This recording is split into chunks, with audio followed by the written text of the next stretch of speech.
Hello everyone. तो आज से हम लोग देखने वाले हैं MCS 202 का दिसंबर 2024 का सॉल्यूशन। इसका नाम है कंप्यूटर ऑर्गेनाइजेशन। ठीक है, ये आप लोगों का 100 मार्क्स का पेपर होता है और इसका पासिंग मार्क्स रहता है 40। तो चलिए हम लोग इसका क्वेश्चन नंबर 1 का ए देख लेते हैं। तो ये बोल रहा है explain one Neumann architecture with the help of a diagram. ठीक है, ये क्वेश्चन है आप लोगों का 5 मार्क्स का। तो इसका आंसर बताने से पहले मैं आप लोगों को कुछ बात डिस्कस करता हूँ। ये जो आपका MCS 202 है ना और MCS 012, जैसे अभी BCA न्यू में ये MCS 202 हो गया है और जो पहले BCA होता था उसमें MCS 012 रहता था। ये दोनों सब्जेक्ट ना सेम है। ठीक है, तो जो लोग अभी MCS 202 देख रहे हो, मैंने इसका दिसंबर 24 से पहले का भी एक पेपर करवा दिया है, जून 24 का। आप वो भी देख लीजिएगा और साथ में MCS 012 का मैंने जितना भी पेपर करवाया है उसको भी ज़रूर देखिएगा। और ये मन में बिल्कुल मत रखिएगा कि मैं तो MCS 202 का पढ़ना चाहता हूँ फिर MCS 12 का पढ़ूंगा, तो वो तो अलग बात है। वो बिल्कुल अलग बात नहीं है, समझे। ये दोनों सब्जेक्ट एकदम भाई भाई हैं, तो इसलिए एकदम अच्छे से पढ़िएगा। MCS 012 को भी उतने ही मन लगा के पढ़िएगा जितना आप MCS 202 के प्रीवियस ईयर को पढ़ोगे। ठीक है, तो आप चलिए, ये जो आपसे यहाँ पे पूछ रहा है वन नियम आर्किटेक्चर, ये क्वेश्चन भी सेम आपका प्रीवियस में रिपीट हो चुका है।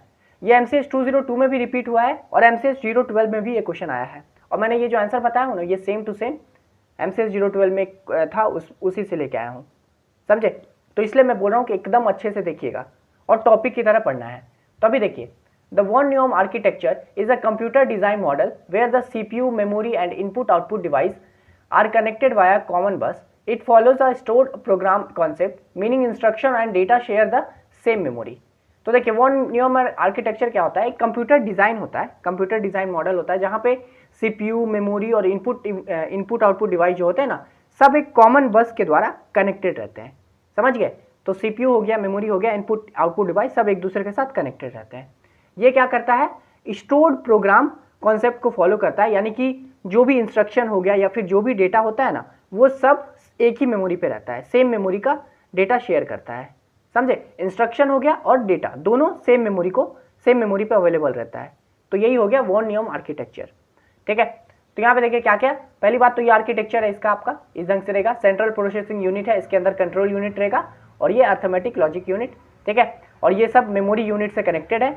और इधर फिर इनपुट डिवाइस है जो ये पूरे CPU से बात करेगा और यहाँ पे आउटपुट डिवाइस है जहाँ पे आउटपुट शो होगा। समझे? तो ये है आपका आर्किटेक्चर, इसको बना लीजिएगा। अब देखिए क्या क्या कंपोनेंट होते हैं इसके अंदर। तो पहला तो है सेंट्रल प्रोसेसिंग यूनिट यानी CPU। तो ये क्या होता है? The CPU is the brain of the computer which controls all operations. It consist of two main part. आपको पता है CPU क्या होता है भाई, है ना? क्या कंप्यूटर का ब्रेन होता है ये, और यही आपका पूरा कंट्रोल करता है ऑपरेशन को। इसके अंदर दो पार्ट्स होते हैं। पहला हो गया अर्थमेटिक लॉजिक यूनिट। ठीक है, इसमें क्या होता है? Perform arithmetic and logical operation. तो ये जो अर्थमेटिक लॉजिक यूनिट है, यहाँ पे आपके जितने भी ऑपरेशंस होते हैं, लाइक अर्थमेटिक ऑपरेशंस हो गए, लॉजिकल ऑपरेशंस वगैरह जो होते हैं, सब आपके इस ALU के अंदर होता है। ठीक है, उसके बाद आता है कंट्रोल यूनिट। तो देखिए नाम से पता चला, कंट्रोल यूनिट, कंट्रोल करने वाला। तो ये क्या होता है? Manages the execution of instruction bye directing the flow of data between the CPU, memory and input output device. तो ये कंट्रोल यूनिट भाई आपका कंट्रोल करता है एग्जीक्यूशन, इंस्ट्रक्शन जो है आपका, जो भी इंस्ट्रक्शन हो रहा है वो कैसे एग्जीक्यूट करेगा, मतलब कहाँ से आएगा, कहाँ जाएगा, कौन सा पाथ लेगा, ये सब काम कंट्रोल यूनिट करता है। समझे? Flow of data between the CPU, कि कैसे डेटा का फ्लो रहेगा CPU, मेमोरी और इनपुट आउटपुट डिवाइस के बीच का।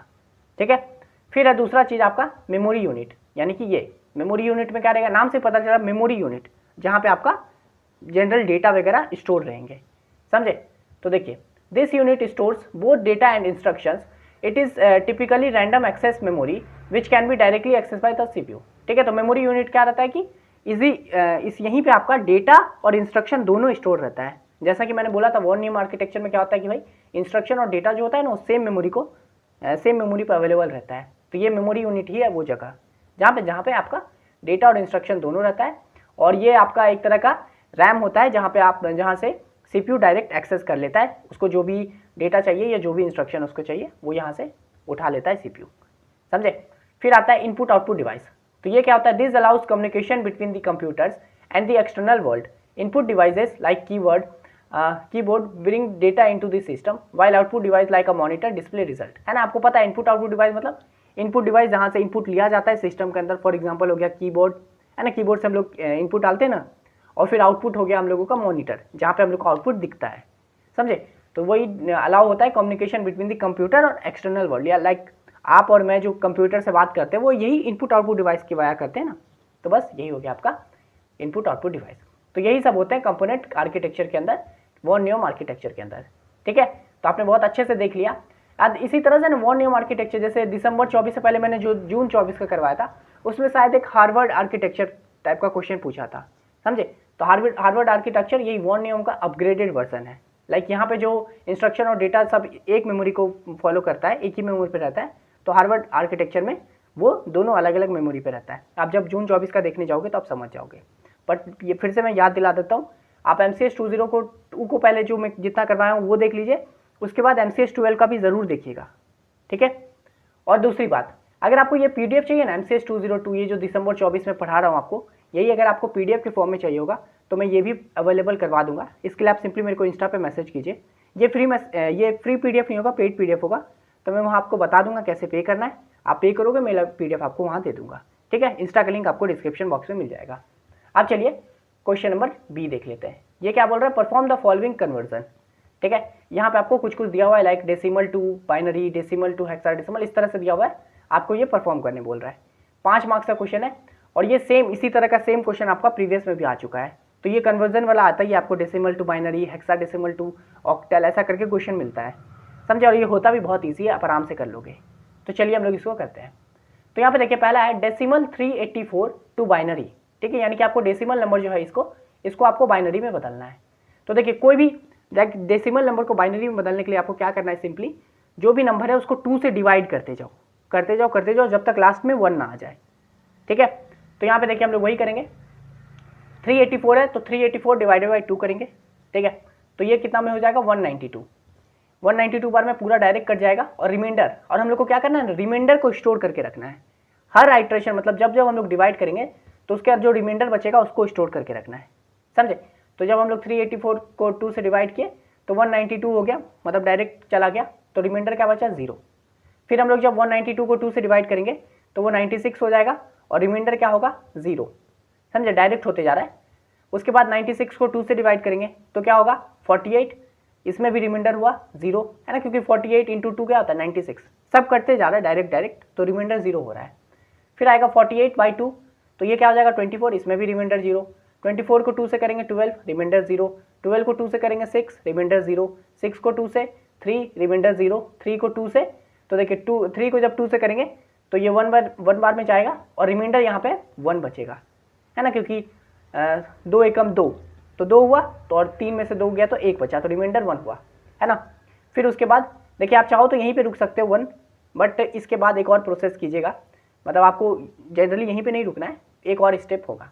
तो फिर आप 1 डिवाइडेड बाई 2 करोगे तो ये क्या होगा आपका, ये हो जाएगा 0, है ना, क्योंकि जब आप 1 डिवाइडेड बाई 2 करोगे तो वो 0 बार में जाएगा, और रिमाइंडर क्या बच जाएगा, 1 बच जाएगा, है ना। तो ये हो गया आपका फाइनल आंसर। जब 0 पे पहुंच गए हम लोग तो यहाँ पे रुक जाना है। अब देखिए इतना रुक गए हैं, तो अब आपको क्या करना है कि जितने भी रिमाइंडर्स आए ना उसको नीचे से ऊपर आपको लिखना है, ठीक है, याद रखिएगा, नीचे से ऊपर। तो आप नीचे से ऊपर लिखोगे तो क्या लिखाएगा, 1 1 0 0 0 0, है ना। तो देखिए वही लिखे 1 1, उसके बाद जितने भी 0 है, शायद 6 0 है, तो 0 0 0 0 लिखा गया है, ठीक है। याद रखिएगा, नीचे से ऊपर से नीचे नहीं, ऐसे आप 0 0 0 लिख देते तो गलत हो जाएगा, नीचे से ऊपर, ठीक है। तो 384 जो आपका डेसिमल में था उसका बाइनरी क्या हो जाएगा, ये, समझे। और बाइनरी का आपको पता है बेस क्या होता है, 2 होता है।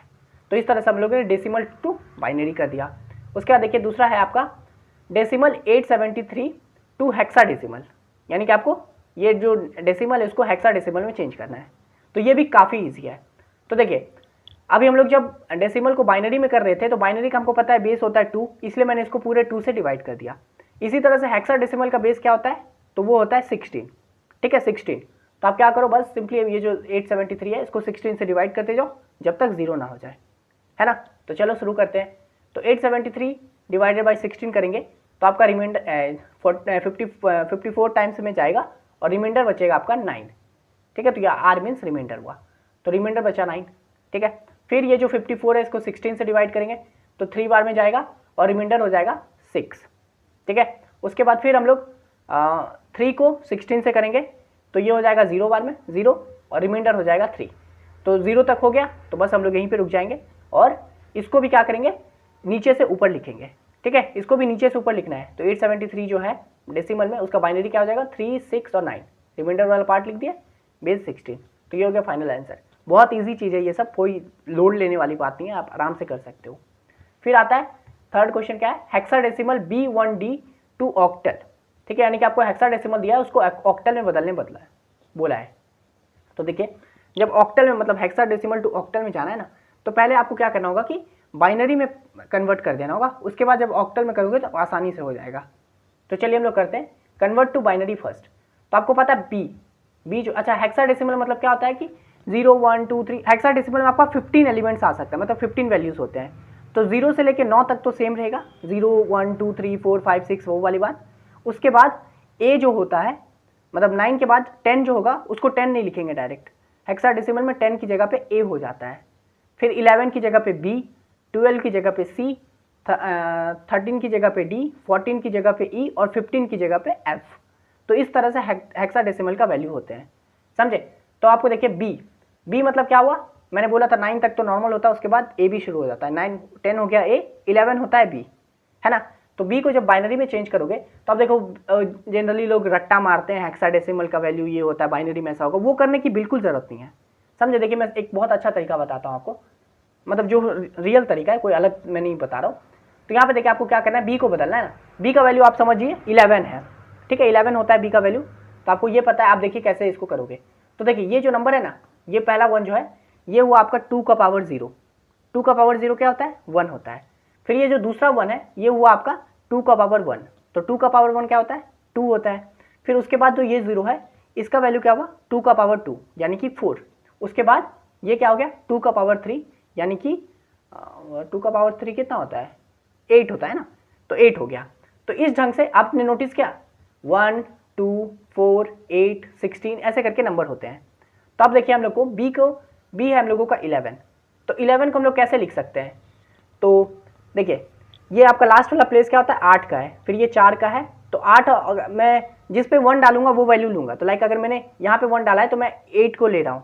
फिर अगर मैं यहाँ पे 0 डाला हूँ तो मैं 4 को स्किप कर रहा हूँ, 4 नहीं ले रहा हूँ। फिर अगर मैं यहाँ पे डाला हूँ तो 2 ले रहा हूँ, और फिर यहाँ पे 1 डाला हूँ तो 1 ले रहा हूँ, समझे। तो यहाँ पे देखिए अगर मेरे को 11 लेना है तो ये 8 वाला प्लेस है, ये 4 वाला प्लेस है। अगर मैं यहीं पे 1, 1 कर दूंगा तो क्या हो जाएगा, 8 + 4 12 हो जाएगा। तो भाई 4 पे तो नहीं कर सकते, ठीक है। तो फिर अगर मैं 2 पे कर देता हूँ तो 8 + 2 10 हो गया, और फिर मैं लास्ट ये 1 पे कर दूंगा तो 10 + 1 क्या हो गया, 11। यानी कि बी का बाइनरी क्या बन गया, 1011, ठीक है। फिर सेम विथ 1, तो 1 तो भाई 1 ही होता है ना, हेक्सा हो बाइनरी हो कहीं पे भी 1 तो 1 ही होता है। तो 1 का प्लेस आपको पता है, मैंने बोला था 1, 2, 4, 8 इस तरह से होता है। तो बस 1 वाले पे 1 कर दो, बाकी सबको 0 कर दो। तो ये क्या हो गया, 1 का हो गया बाइनरी, है ना, बहुत सिंपल। फिर है डी। तो देखिए डी क्या, बी था हम लोगों का 11, तो 12, 13 है ना। तो यानी कि डी क्या होगा, 13 होगा। डी का प्लेस 13 ही होगा ना, ए 10, बी 11, सी 12, डी 13। तो 13 हो गया। तो 13 को कैसे करेंगे, तो चलो करते हैं। देखो 8 वाले पे डाल देंगे, फिर 4 वाले को कर देंगे, तो 8 + 4 हो गया 12। उसके बाद 1 पे कर देंगे तो हो गया 13, है ना। 2 वाले को 0 पे सेट कर देंगे। तो इस तरह से हम लोग का देखिए कैसे हम लोगों ने डी को बाइनरी में चेंज कर दिया 1101, समझे। तो बाइनरी फॉर्म में जो ये हुआ है हम लोगों को एज इट इज़ एकदम लाइन से लिख देंगे। यानी कि बी का 1011 पहले लिख दिए 1011, उसके बाद जो 1 का है 001 वो लिख दिए, उसके बाद डी का जो है 1101 वो लिख दिया। तो ये हम लोगों ने बाइनरी में बदल दिया, समझे, इसका वैल्यू को। अब हम लोग इसको ऑक्टल में कर देंगे। तो देखिए ऑक्टल में करना है ना, तो ऑक्टल में करने के लिए हम लोग क्या करेंगे, 3 का ग्रुप बनाएंगे। याद रखिएगा 3 का ग्रुप बनाना है मेरे को ऑक्टल के लिए। तो ऑक्टल के लिए 3 का ग्रुप बनाएंगे। तो बस सिंपली ये जो है ना पूरा आपका, इसको 3 का ग्रुप में सेट कर दो, लेकिन इधर से करना। लाइक पहले इसको बनाओ, तो ये हो गया 101 का एक ग्रुप। उसके बाद नेक्स्ट क्या है, तो 011 का दूसरा ग्रुप। उसके बाद है ये तीसरा, तो 100 का, उसके बाद ये है 101 का चौथा ग्रुप, समझे। तो इस तरह से 3 का ग्रुप बन गया। अगर मान लीजिए यहाँ पे एक और नंबर होता कोई भी, ठीक है, तो ये 4 तो बन जाता, पूरा 3-3 का ग्रुप है, वो आखिरी वाला बच जाता। तो लाइक मान के चलते वहाँ पे 1 है यहाँ पे, तो अगर वो आखिरी में 1 बच जाता तो उसके पीछे ना आप 2 0 लगा देते अपने से, समझे, और फिर उसको 3 का ग्रुप बना देते। तो इस ढंग से आप बना सकते हो। अगर कोई एक्स्ट्रा बच गया तो उसके आगे अपने से 2 0 लगा के उसको बना दो। तो ये हो गया मेरा 3 बिट का ग्रुप। अब हम लोग सिंपली वही नंबरिंग कर देंगे। तो ये 101 है, तो आपको पता है ये वाला प्लेस 1 होता है, ये 2, ये 4, तो 4 पे है और 1 पे है, तो 4 और 1 क्या होता है 5, है ना, 4 + 1 5 होता है। फिर यहाँ पे देखो 1 0 0, तो एक पे भी 1 2 4, तो सिर्फ 4 वाले पे 1 है, बाकी सब 0 0 है, तो 4 हो गया, है ना। वही चीज़ अभी जो हम लोग समझे थे यहाँ पे, उसी से हम लोग सब हो जाएगा। फिर देखिए 0 1 1, यानी कि एक वाले पे है और फिर 2 वाले पे है, 4 पे कुछ नहीं है, तो 2 + 1 क्या होता है, 3 हो गया। फिर यहाँ पे देखिए 1 0 1, तो एक वाले पे है और फिर 4 वाले पे है, तो 4 + 1 क्या हो गया, 5। तो ये हो गया आपका 5 4 3 5। तो यही हो गया आपका ऑक्टल में, समझे। B1D जो आपका हेक्साडेसिमल में था उसका ऑक्टल क्या होगा, 5 4 3 5। ठीक है, ऑक्टल का बेस होता है 8। तो इस ढंग से हम लोगों ने हेक्सा टू ऑक्टल में भी कर दिया। अब चलिए नेक्स्ट है ASCII string, ASCII to UTF। तो आपको एक अस्काई स्ट्रिंग दिया हुआ ये, समझे, ये आपका एक स्ट्रिंग वैल्यू है, उसको आपको बोल रहा है UTF में चेंज करने के लिए, समझे। तो in UTF ASCII character retain their same codes. तो देखिए UTF 8 में क्या होता है ना, जो अस्काई का वैल्यू रहता है वही आपका UTF 8 में भी रहेगा, सेम ही रहता है अस्काई और UTF, समझे। तो अगर आप चाहो तो आप डायरेक्ट लिख दो कि in UTF ASCII character retain their same code, that's why UTF 8 में चेंज करने के बाद भी आपका स्ट्रिंग यही रहेगा, समझे। आप ऐसे लिख सकते हो। बट यहाँ पे आप चाहो तो अस्काई जैसे UTF वगैरह अस्काई का वैल्यू जो होता है वो होता है A 41 पे होता है, कैपिटल A स्मॉल a इसमें बहुत मैटर करता है अस्काई में। तो कैपिटल A 41 प्लेस पे है, S जो है वो 53, C 43। इस ढंग से ये सारे A स्पेस का भी वैल्यू होता है, स्पेस होता है आपका 20 प्लेस पे, फिर O होता है 6 F पे। इस ढंग से आपका पूरा यही अस्काई सारे वैल्यू को A S C I I, है ना, उसके बाद बीच में स्पेस है तो स्पेस का भी वैल्यू लो, फिर TO तो TO लिए, फिर स्पेस है तो स्पेस का भी वैल्यू लिए, उसके बाद UTF है तो उसको UTF को तरह लिए। तो इसका आंसर हो जाएगा फाइनल। अगर आप चाहो तो कोड में दिखाना चाहते हो तो वैसे कोड में दिखा दो 41 53 43 इस ढंग से, और नहीं तो जो मैंने पहले बोला वही लिख सकते हो कि अस्काई कैरेक्टर सेम होता है, दैट्स वाई जब हम लोग UTF 8 में चेंज करेंगे ये वाला स्ट्रिंग को तो यही स्ट्रिंग रहेगा, समझे। तो आप वो वाला कंसिडर कर सकते हो अगर आपको ये कोड याद नहीं करना है तो, समझे। दोनों में सेम मार्क्स मिलेगा, ठीक है। तो ये हो गया। उसके बाद फिफ्थ है ऑक्टल 672 डेसिमल। तो यहाँ पे आपको ऑक्टल 670 दिया है, इसको डेसिमल में बदलने बोल रहा है, समझे। तो चलिए ये भी करते हैं। तो देखिए जब हम लोग ऑक्टल नंबर को डेसिमल में बदलते हैं ना, तो सिंपली क्या, किसी भी नंबर को जब हम लोग डेसिमल में बदल रहे होते हैं तो उसको क्या करो ना, उसके जो जिस नंबर से उसको बदल रहे हो उसके बेस से उसका जो बेस रहता है ना उसके पावर के साथ मल्टीप्लाई करते चल जाओ। चलो देखते हैं। तो यहाँ पे देखिए 670 है, तो पहले आप 6 लिख दो एक जगह, फिर 7 लिख दो, फिर 8 0 लिख दो, है ना, सबके बीच में प्लस प्लस लगा दो, ठीक है। और आप क्या करो, इस तरफ से राइट साइड से आप शुरू करो और क्या करो, ऑक्टल का बेस होता है 8, तो क्या करो पहला वाला वैल्यू को जो 0 है उसको 8 का पावर 0 से मल्टीप्लाई कर दो, फिर दूसरा वैल्यू 7 है तो उसको 8 का पावर 1 से मल्टीप्लाई कर दो, फिर है 6 तो 8 का पावर 2 से मल्टीप्लाई कर दो। मान लो यहाँ पे और वैल्यू होता तो फिर 8 का पावर 3 8 का पावर 4 8 का पावर 5 से मल्टीप्लाई करते हैं उसको, समझे। तो यहाँ पे देखिए हम लोगों ने कर दिया पहला वैल्यू को 8 का पावर 0, 7 को 8 का पावर 1 से, 6 को 8 का पावर 2 से, और सबको प्लस कर देंगे। तो बस सिंपल गणित लगाइए। 8 का पावर 8 स्क्वायर क्या होता है 64 होता है, तो 6 × 64, 8 का पावर 1 80 होता है, 7 × 8, और 0 से करेंगे तो 0 ही होगा। तो फिर इन दोनों को मल्टीप्लाई करेंगे तो 384 आएगा, इन दोनों को मल्टीप्लाई करेंगे तो 56 आएगा, इन दोनों को ऐड करेंगे तो 440 होगा, समझे। तो ये जो आपका 670 ऑक्टल में था वो डेसिमल में क्या हो जाएगा 440, ठीक है। तो इस ढंग से हम लोगों ने ऑक्टल टू डेसिमल भी कर दिया। ये सब चीज़ आप लोग देख लियो एकदम अच्छे से, प्रीवियस में भी ये सब क्वेश्चन आया था, तो आप जब प्रीवियस देखने जाओगे तो और आपको जितने भी अलग अलग टाइप के होते हैं सब क्लियर हो जाएगा। तो यही था क्वेश्चन नंबर बी। अब चलिए हम लोग क्वेश्चन नंबर सी देख लेते हैं, ठीक है। तो यहाँ पे देखिए बोल रहा है differentiate between SRAM and DRAM, ठीक है। 5 मार्क्स का क्वेश्चन है। आपसे क्या पूछ रहा है SRAM और DRAM क्या होता है वो बताओ। तो देखिए SRAM मतलब स्टैटिक रैम, रैम मतलब आपको पता है रैंडम एक्सेस मेमोरी, तो स्टैटिक रैम और DRAM मतलब डायनेमिक रैम का डिफरेंस क्या है। तो पहले हम लोग स्पीड में देखते हैं। तो स्टैटिक रैम जो होता है वो हम लोग का फास्टर रहता है। देखिए नाम से पता चल रहा है स्टैटिक रैम मतलब जो मेमोरी पता है रैंडम एक्सेस में जो मेमोरी स्थिर रहता है, लाइक उसमें ज़्यादा आप चेंजेस वगैरह नहीं होते हैं, तो जो स्थिर रहेगा वो आपका स्पीड भी ज़्यादा चलेगा, है ना, क्योंकि उसमें बराबर से हर बार कुछ कुछ सेकंड में चेंजेस वगैरह हो नहीं रहे, तो वो जो मेमोरी है वो ज़्यादा स्पीड चलेगा, है ना। तो इसलिए SRAM फास्ट होता है। और जो डायनेमिक रैम है, डायनेमिक रैम मतलब क्या कि जिसका वैल्यू डायनेमिकली चेंज हो रहा हो, है ना, लाइक हर कुछ आइट्रेशन के बाद उसके अंदर नया वैल्यू आ रहा हो, उसको अपडेट कर रहा हो, तो वैसे रैम को बोलते हैं डायनेमिक रैम, समझे। तो जब जिसके अंदर बार बार चेंज हो रहा है उसको बार बार फैच भी करना पड़ेगा, तो वो चीज़ मुश्किल होता है, इसलिए उसका जो स्पीड रहेगा वो हो जाएगा स्लोअर। ठीक है, फिर आता है पावर यूजेस। तो एस रैम जो होता है ये आपका लो पावर में काम करता है, क्योंकि इसके अंदर ज़्यादा चेंजेस नहीं हो रहे हैं, ये एक बार कर दिए वो वाली बात है। लेकिन इसका जो डी रैम है उसके लिए आपको हायर पावर की ज़रूरत पड़ेगी, क्योंकि इसके अंदर बार बार चेंजेस होते हैं, है ना। तो ये हो गया। फिर आता है स्टोरेज मेथड। तो यूजेस फ्लिप फ्लॉप। तो ये जो है आपका एस रैम, स्टैटिक मेमोरी मतलब स्टैटिक रैम, ये फ्लिप फ्लॉप का यूज़ करके डेटा को स्टोर वगैरह करता है, समझे। और डी रैम जो होता है वो आपका कैपेसिटर्स वगैरह का यूज़ करके अपना अंदर वैल्यू को लेता है। ठीक है, फिर आता है रिफ्रेश रेट। तो नो रिफ्रेश नीडेड, है ना, यानी कि एस रैम जो स्टैटिक रैम है उसमें रिफ्रेश का जरूरत नहीं होता है, क्योंकि मैंने बोला था ना नए वैल्यू अपडेट बहुत कम होते हैं, रेयरली होते हैं। तो ये सब स्टैटिक रहता है, तो इसको अपडेट मतलब बार बार रिफ्रेश करने की क्या ज़रूरत है, रिफ्रेश करोगे तब भी वही वैल्यू रहेगा। लेकिन यहीं पे डी रैम में जो है हम लोगों को कंटिन्यूस रिफ्रेश करने की ज़रूरत होती है, क्योंकि ये भाई वैल्यू बदलते रहता है इसका, है ना, इसमें नए वैल्यू आते हैं, तो इसको हमेशा हम लोगों को रिफ्रेश करके अपडेट करते रहना होता है, समझे। फिर आता है कॉस्ट।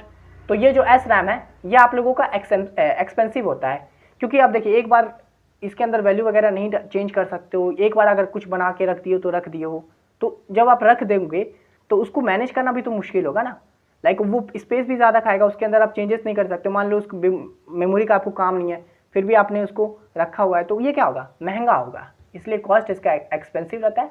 और ये जो डायनेमिक रैम होता है वो चीपर होता है, क्योंकि इसके अंदर मेमोरी टाइम टू टाइम हम लोग अपने हिसाब से बदल सकते हैं, एक ही जगह पे बार बार बदल सकते हैं, और यहाँ पे एस रैम में वही चीज़ नहीं हो पाता है। ठीक है, फिर आता है यूज़ केसेस। तो कैच मेमोरी। तो एस रैम का यूज़ किया जाता है कैच मेमोरी वगैरह में, सीपीयू वगैरह में कैच मेमोरी के लिए आप एस रैम का यूज़ होता है। और डी रैम का होता है मेन मेमोरी के लिए, रैम के लिए, जहाँ पे रैम में वैल्यूज़ नहीं आते रहते हैं, डिलीट होते रहते हैं, तो रैम वगैरह जो होता है मेन मेमोरी में, वहाँ पे डी रैम का यूज़ किया जाता है, डायनेमिक मेमोरी का, समझे। तो इस ढंग से ये हो गया हम लोग का एस रैम और डी रैम। तो आप ऐसे लिखोगे फुल मार्क्स मिलेगा। अब चलिए क्वेश्चन नंबर डी देख लेते हैं। तो ये बोल रहा है explain associative cache mapping with the help of an example. ये भी आपका 5 मार्क्स का क्वेश्चन है, समझे। तो यहाँ पे देखिए, associative cache mapping allow any memory blocks to be stored in any cache block, improving flexibility and reducing conflict misses. The memory address is split into 2 fields. ठीक है, तो एसोसिएटिव कैच मैपिंग क्या होता है ना, इसमें होता है कि मेमोरी ब्लॉक जो होते हैं ना, कोई मतलब एक रैम मतलब आपका जो रैम है, जो भी आपका सीपीयू के अंदर मेमोरी है, उसके अंदर ब्लॉक्स वगैरह होते हैं, जिसके अंदर ब्लॉक्स के अंदर आपके डेटा वगैरह अवेलेबल रहते हैं, समझे। तो इसमें एसोसिएटिव कैच मैपिंग में बोलता है कि कोई भी मेमोरी ब्लॉक जो है ना, वो किसी भी कैच मतलब कैच का जो ब्लॉक है वो कहीं पे भी जा सकता है, समझे। तो ये होता है आपका एसोसिएटिव कैच मैपिंग में, लाइक कोई भी जो ब्लॉक है वो किसी भी कैच लाइन में जा सकता है। और एक होता है इससे पहले वाला, जिसमें आपका सब कुछ फिक्स रहता है कि भाई ये जो ब्लॉक है, ये और ये वाला ब्लॉक, ये सिर्फ कैच ब्लॉक के इसी लाइन में जा सकता है, समझे, वो फिक्स रहता है। लेकिन एसोसिएटिव में यही चीज़ नहीं रहता कि भाई आप कहीं पे भी जाओ। तो बस यही सब चीज़ है कि any memory blocks to be stored in any cache block, कहीं पे भी जा सकता है। इससे क्या होता है कि फ्लेक्सिबिलिटी और जो कॉन्फ्लिक्ट मिसेस होते हैं वो कम हो जाते हैं, है ना, फ्लेक्सिबिलिटी कम हो जाती है, कॉन्फ्लिक्ट वगैरह जो होना है वो सब बहुत कम हो जाता है। और यहाँ पे आप लोगों का मेमोरी जो एड्रेस होता है वो 2 फील्ड में होता है।